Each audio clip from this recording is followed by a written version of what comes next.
Parole de Dieu quotidienne.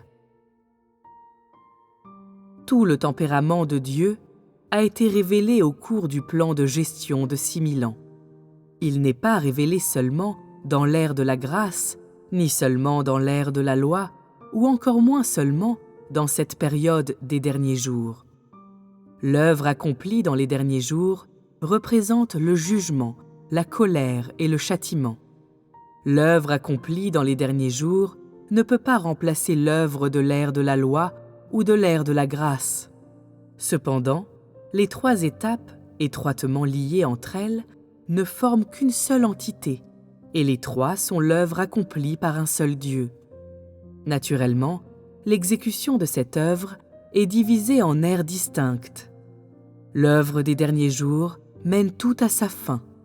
Celle de l'ère de la loi était l'œuvre du commencement, et celle de l'ère de la grâce était l'œuvre de la rédemption. En ce qui concerne les visions de l'œuvre durant tout ce plan de gestion de 6000 ans, personne ne peut en avoir un aperçu ou une compréhension. Ces visions sont toujours restées des mystères.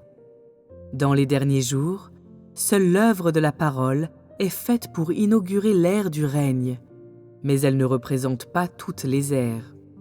Les derniers jours ne sont pas plus que les derniers jours, et pas plus que l'ère du règne, et ils ne représentent pas l'ère de la grâce ou l'ère de la loi. Les derniers jours ne sont que le temps où toute l'œuvre du plan de gestion de 6000 ans vous est révélée. C'est le dévoilement du mystère. Aucun homme ne peut dévoiler ce genre de mystère. Peu importe la compréhension que les hommes ont de la Bible, elle ne reste rien de plus que des mots, car les hommes ne comprennent pas l'essence de la Bible. Quand les hommes lisent la Bible, ils peuvent comprendre quelques vérités, expliquer certains mots ou soumettre quelques passages et citations célèbres à leur examen insignifiant, mais ils ne seront jamais en mesure de dégager le sens de ces paroles, car les hommes ne voient que des paroles sans vie et non les scènes de l'œuvre de l'Éternel et de Jésus. Et les hommes sont incapables de percer le mystère de cette œuvre. Par conséquent, le mystère du plan de gestion de 6000 ans est le plus grand mystère, le plus profondément caché et tout à fait incompréhensible par l'homme. Personne ne peut directement comprendre la volonté de Dieu, sauf si Dieu l'explique lui-même aux hommes et leur en révèle le sens. Sinon, elle restera à jamais une énigme et un mystère scellé pour les hommes. Oublions les hommes du monde religieux. Si l'on ne vous avait pas renseigné aujourd'hui, vous ne comprendriez pas non plus. Cette œuvre de 6000 ans est plus mystérieuse que toutes les prophéties des prophètes.